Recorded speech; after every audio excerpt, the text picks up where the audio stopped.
안녕하세요. 시바람 톡톡 길라잡이입니다. 시공사가 아파트를 공사할 때 제일 먼저 확인해야 하는 것 중 하나가 타워 크레인 수급 계획입니다. 그만큼 고층 아파트 건축 시 전체 사업 일정을 세우는 주공종의 핵심 장비이기 때문인데요. 말 많은 둔촌주공 재건축 현장에서 5월 17일부터 이 타워 크레인을 철수한다는 소식입니다. 이전 영상에서 말씀드린 것처럼 시공단이 타워크레인 철수한다고 겁주며 밀어붙이게 되면 조합은 적당한 명분을 찾아서 협의가 되지 않을까 했는데 이제는 그 임계점을 넘어서 더 이상 둘러댈 이유조차 찾기 힘들어졌습니다. 이렇게 된다면 조합은 잘 알고 지내던 시공단 현장 소장이나 분양팀장 등을 만나는 것 대신에 이제는 해당 법무팀 변호인들과 더 많은 시간을 갖게 될 것 같습니다. 이제 어떻게 진행될지 한번 살펴볼까요? 재건축 공사야 5월 17일부로 중단된 것으로 판단해도 틀리지 않기 때문에 이제는 공사 중단에 따른 금융 문제들이 앞으로 진행될 것입니다. 첫 번째로 맞닥뜨리는 것이 바로 이주비 대출 건인데요. 대출 만기가 올해 7월이니까 지금부터 대출 이자에 대한 협의가 시작됐을 것입니다. 하지만 예상과는 달리 이 건은 조합이든 대주단이든 간에 서로 훈훈한 덕담하면서 잘 해결될 것 같습니다. 한마디로 별 문제 없을 거란 이야기인데요. 그 이유는 바로 대주단의 담보 설정권 때문에 그렇습니다. 이주비 대출은 사업 부지를 담보로 조합이 대출을 받았기 때문에 은행은 1조 4천억 원의 이주비에 대한 선순위 담보가 충분하다고 판단을 해서 적당한 이자만 협의되면 대출을 연장하지 않을 이유가 없기 때문입니다. 하지만 두 번째인 사업비 대출이 문제가 됩니다.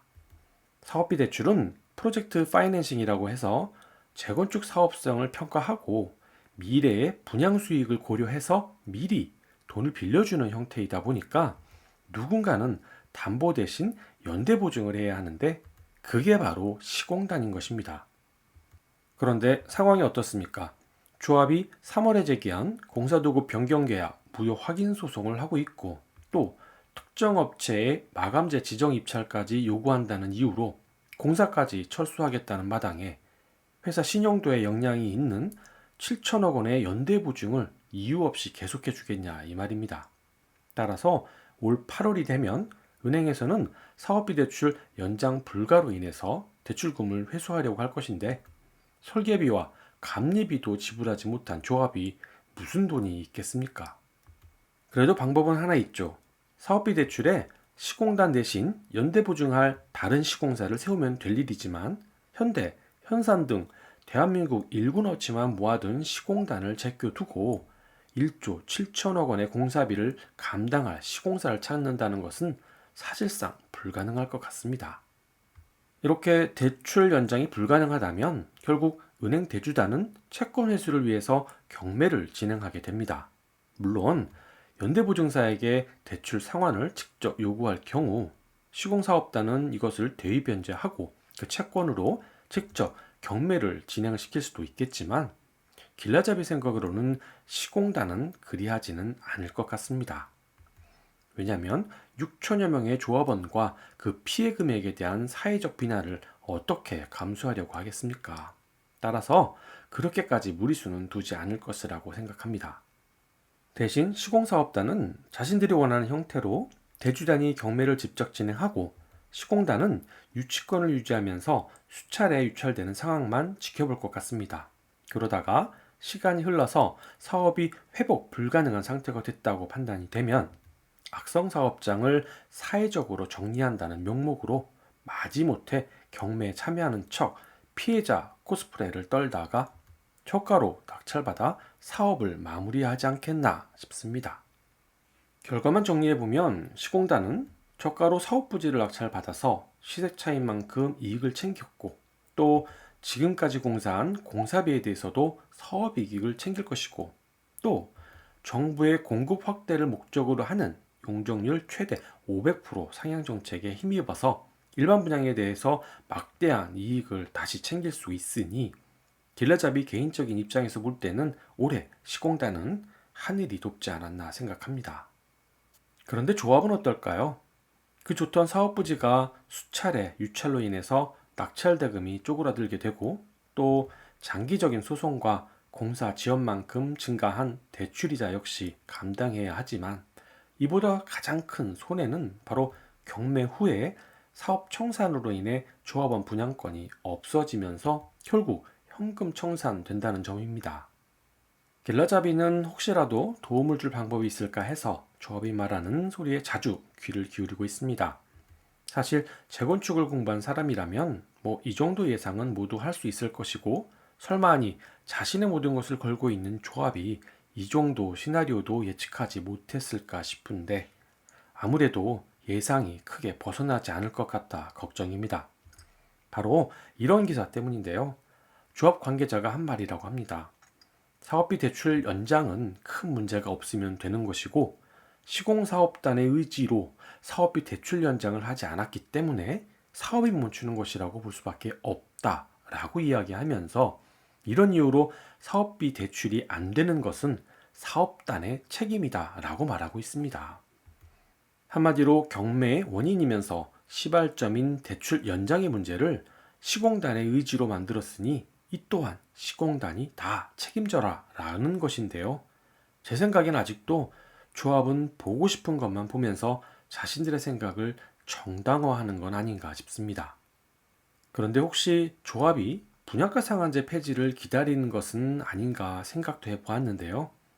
정부가 재건축을 통해서 주택의 공급을 늘리겠다는 의지가 확고하기 때문에 그 시행은 당연히 이루어질 것이라고 길라잡이도 믿습니다.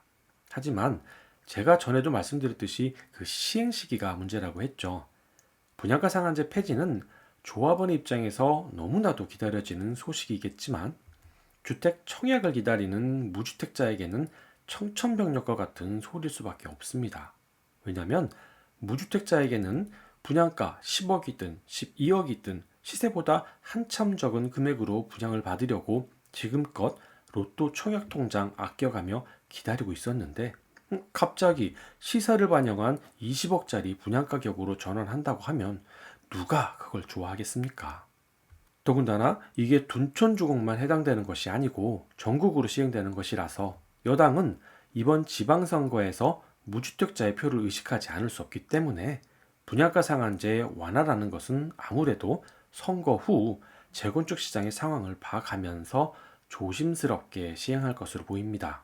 한마디로 조합이 원하는 분양가 상한제 폐지 혜택으로 돈잔치하면서 이 상황을 훈훈하게 마무리하기는 힘들 것 같다는 이야기입니다. 조합은 아직도 합의할 생각이 없다는 기사가 나오고 있기는 하지만 예상대로라면 두 번의 기회가 더 있을 것 같습니다. 첫 번째가 시공단이 57개나 되는 타워 크레인을 철수한다고 하지만 이 장비는 사실 일반적으로 각각의 시공사가 구역별로 관리하기 때문에 한꺼번에 철수하는 것은 불가능합니다. 따라서 철수하는 초기 약 1개월의 협상할 시간이 있으니까 상황의 심각성을 직시해서 다시 한번 전략을 잘 세우시기를 바랍니다. 두 번째 협상 시점은 8월 사업비 대출 연장 때입니다.